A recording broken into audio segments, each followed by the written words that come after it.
Today I am going to review a camera, a Fuji camera, which the many great reviewers on the YouTube universe, like Nichols and Norfolk the Wands, have been afraid to take on. That camera is, of course, the Instax Mini Evo.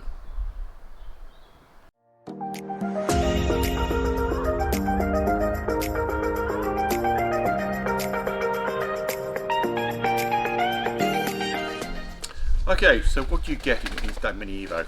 Well, obviously you get the camera yourself. You get its own instructions, which is one of those ones can mean like 30 different languages, including German, Gaelic, ancient Egyptian, etc. And there's actually 2 pages of any useful information. You have a camera strap, which could be useful to hold on your wrist. You get a micro USB cable. Now, I have thousands of these, so let's chuck those. And that's basically it.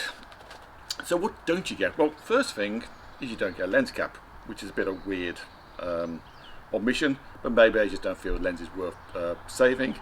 And probably even stranger is you get no film. Now, considering this camera is all about film, and you can imagine Christmas, birthday, person opening out, getting the camera out of the box and thinking, oh, I'm going to take a photo and take some pictures on this.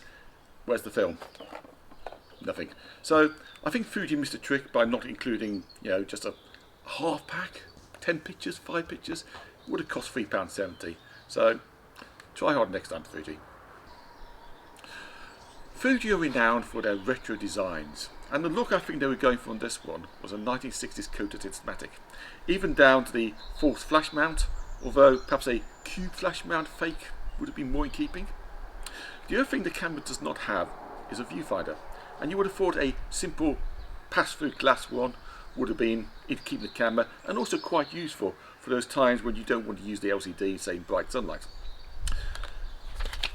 The camera manual, and I will read here, is very keen to emphasise a luxury classic design. I'm afraid I don't get luxury classic. The camera feels plasticky and a bit cheap, and some of the doors, etc., are very poorly designed, like the one here, which you get the SD card slot and USB slot.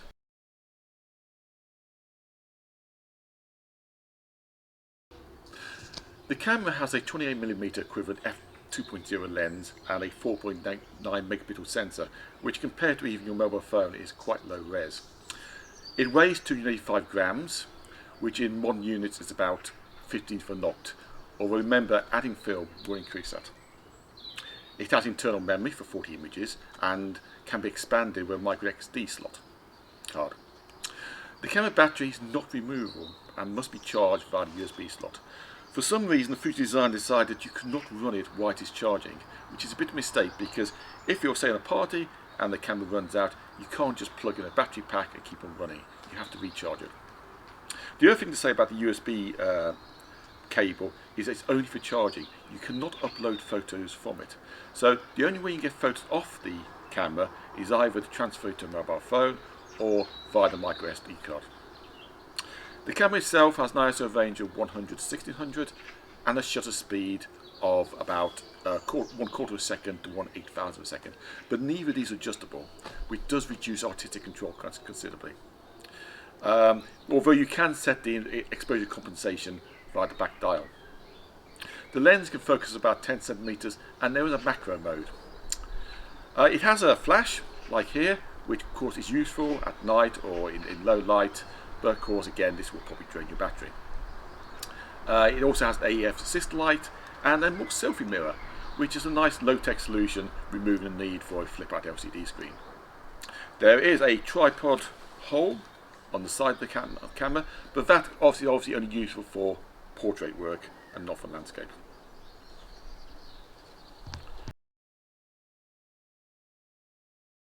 There are 3 main controls. You have this front dial here, which does not change the aperture like on most Fuji cameras. It actually chooses effect modes. So it has 10 special effects modes which you can choose from this dial. There's also another dial here which changes the colour profile. So combining those two, 10 and 10, says Fuji sets you with 100 effects, although some of the effects and the colour modes would clearly not work together. There are dedicated buttons for storing and retrieve effect combinations. No buttons are customizable. The camera itself has got two shut buttons, one for landscape and one for portrait, which is quite a nice idea actually, and maybe other cameras could look into that. The big thing is the print lever on the side here, which has been styled like a film advanced lever of old.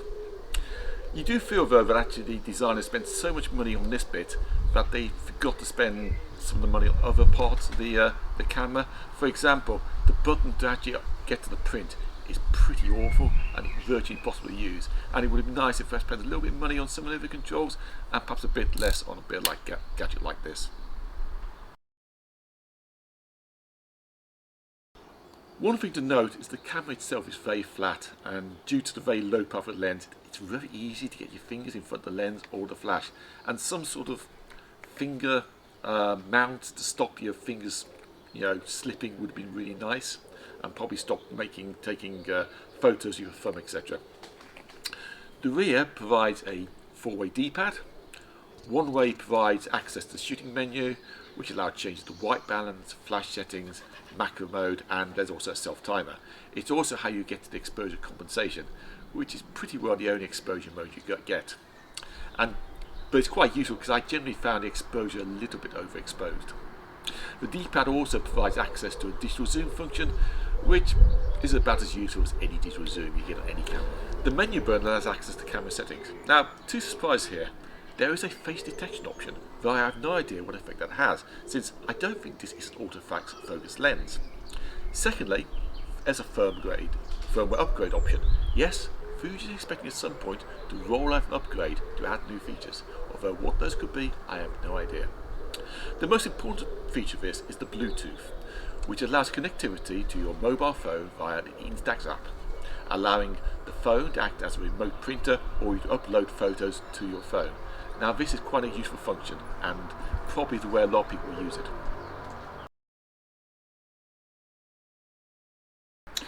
As a tribute to point of shoots of the cameras we used to use, of course the great benefit of this camera is the ability to choose which shot to print, so you can take multiple images and choose the best. The LCD also displays the number of LCD prints left in the pack out of 10, a little counter down here, although to be honest, an LCD counter on the top would be more useful. Printing is slick, and it has a really nice little animation of the printing coming out, and the print itself takes about 2 minutes to fully develop.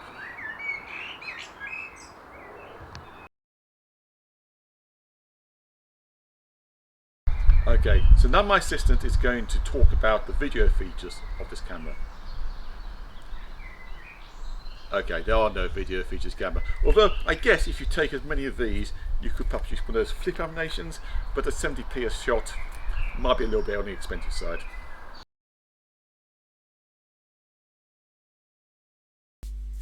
So, how good is the image? Well, it is as good as you'd expect from the sensors this size and a lens of this quality. It's relatively sharp at the centre, but softens considerably as you get to the edges.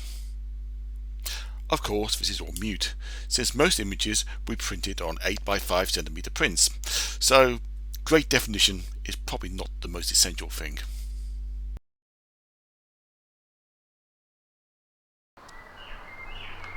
So, is this camera worth buying? Firstly, in the world of NFTs and blockchain, it is easy to forget how much film actually is, and my children who've never had a film camera love getting the physical images in their hands. And for that, the camera does a great job, and the ability to choose which image to print is a really useful function and stops you wasting 70 pence on a wasted shot where someone has closed their eyes or is blurred. However, there are two elephants in the room. Firstly, other Instax cameras cost about £100 less than this camera. So what are you getting for your £100? Well, you're getting a higher resolution sensor and an LCD screen. But it's hard to really justify that price increase. Now, if this camera was say about £100, maybe you could justify it. But at this cost, it's far difficult to really make a case for it. The second package in the room is for £100. You can get Instax printer.